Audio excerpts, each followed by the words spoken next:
So it's a sad morning. It's about 10 o'clock for me, and I've just seen the news. And although I'm of a different religious faith, that doesn't mean that I don't personally feel sympathy for those in other faiths. And bear in mind, the Catholic Church, you've lost the Pope. He died at the age of 88 at around about 7:35 this morning. It's all across the news, of course. My heart goes out to Catholics, and I have quite a bit of Catholic connection, actually, even though I'm a Jehovah's Witness. And obviously I'm known for defending the faith of Jehovah's Witnesses amidst all the YouTube's criticisms. But a credit to the Catholics that I meet is that they're some of the nicest people I meet. I'm also related to some. My second wife, I've had a few, naughty boy. She was from a Catholic family, and it's some of those Catholic qualities that she had that endeared me to want to court her. So that was a very nice thing. At the time, I wasn't actually a practicing Jehovah's Witness, but the family were very nice. I was also in Catholic church about 4 years ago. My father-in-law, who is from a Catholic family in Ireland, the O'Sullivans, there you are, there's a good Irish name. He attended the funeral of one of their relatives here in England, and my wife attended and myself attended also.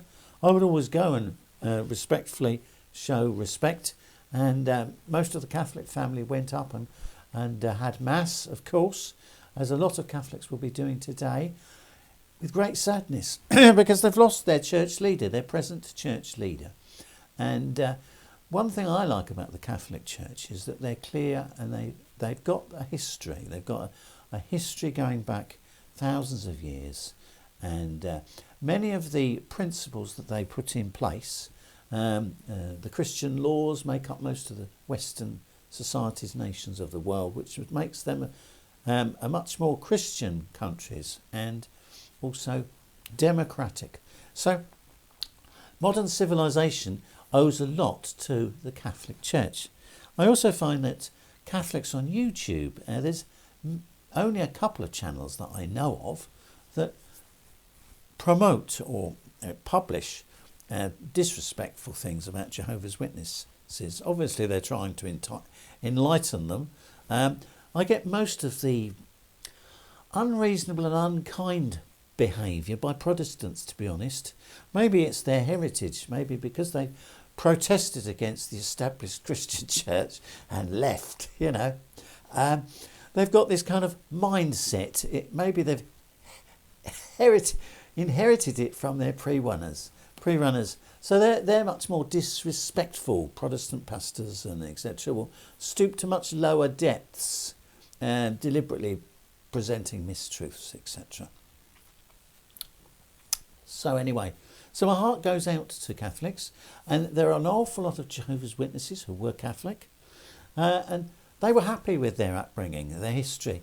If you meet them and you want some sympathy, then I can assure you that any Jehovah's Witness you talk to will show sympathy and great respect. And since quite a number of Jehovah's Witnesses are former Catholics, they will have even greater understanding because they were in the faith. There's also a number of Bible teachings that Jehovah's Witnesses have that are unique with the Catholic Church. For example, we believe that Mary was a virgin, and so Jesus was a genuine baby born from the Virgin Mary. We also believe in Adam and Eve as the Catholic Church understand it. We also use their Bible versions. I use this one here. I don't have the Douay Bible version, which is the favourite one, but this Jerusalem one is modern English, so that's quite nice to use with Catholics if they want to use it. In fact, it's got God's name in it 6,000 times, so that's very nice as well. Now I'm going to conclude this respectful announcement and comments. It's just my personal comments. So, as Jehovah's Witness, if you meet us on our carts, you'll be shown sympathy and consideration. And this is just a section of John chapter 5. I'll try not to waffle on too long with it, but I'm just going to read a bit from you. It's a lovely story, and it sums up John chapter 3 verse 16, which it says God gave his only begotten Son, so that any believeth in him may not die but have everlasting life. I paraphrase that, but I'm going to read this. This is John chapter 5, and this is about a nobleman's son is the title, starting from verse 43. It says, when the 2 days were over, Jesus left for Galilee. He himself had declared that there is no respect for a prophet in his own country.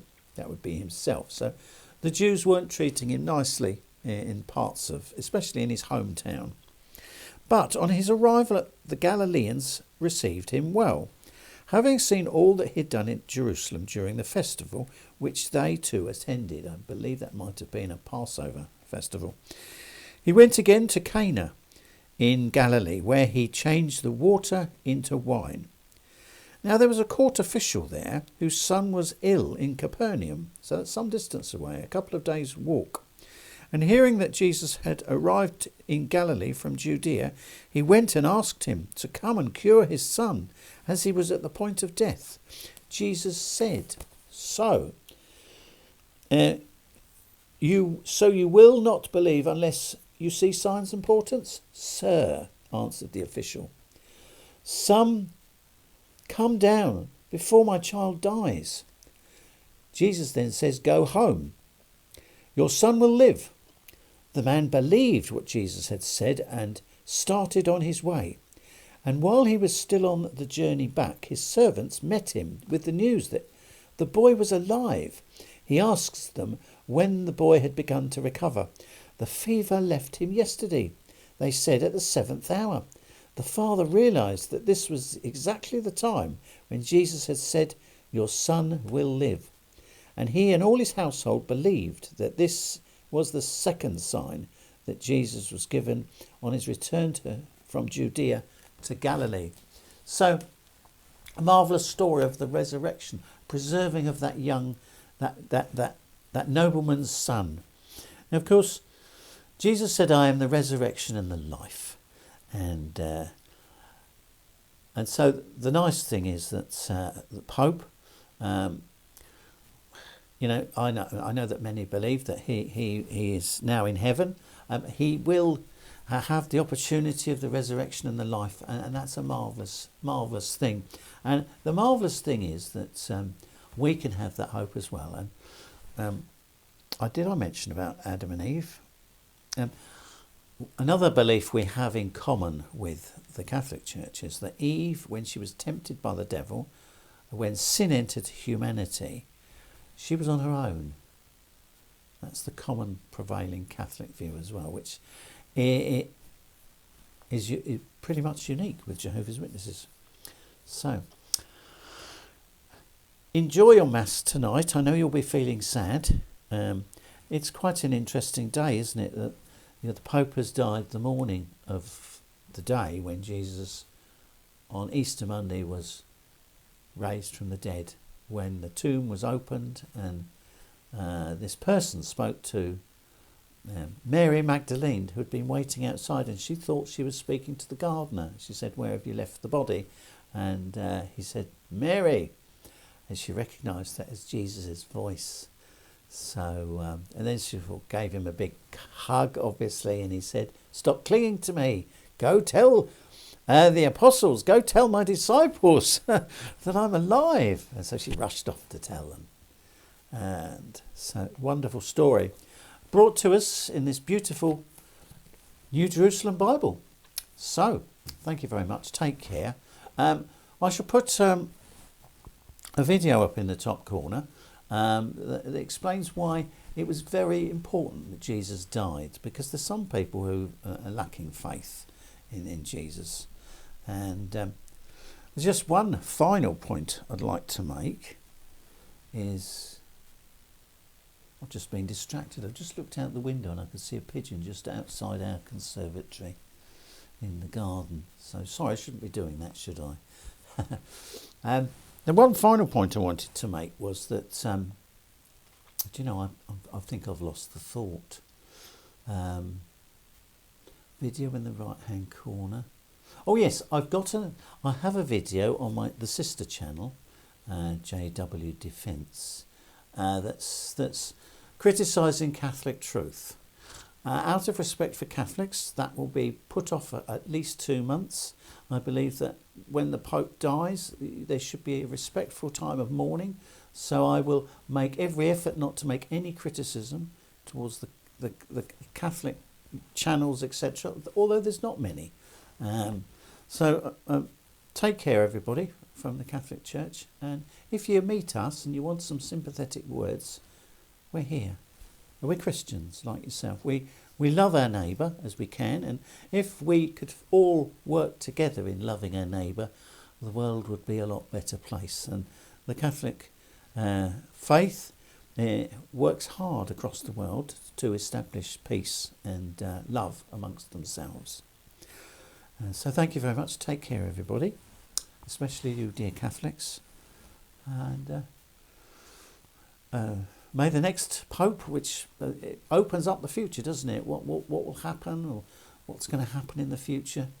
Obviously, maybe that's why a number of Catholics have joined Jehovah's Witnesses over the years, is because maybe they were asking, well, what is Jesus doing now? What's going to happen now, especially to humanity? And of course, we have a big message on that, don't we, about Jesus returning, etc. Anyway, thank you very much and take care. May God bless you.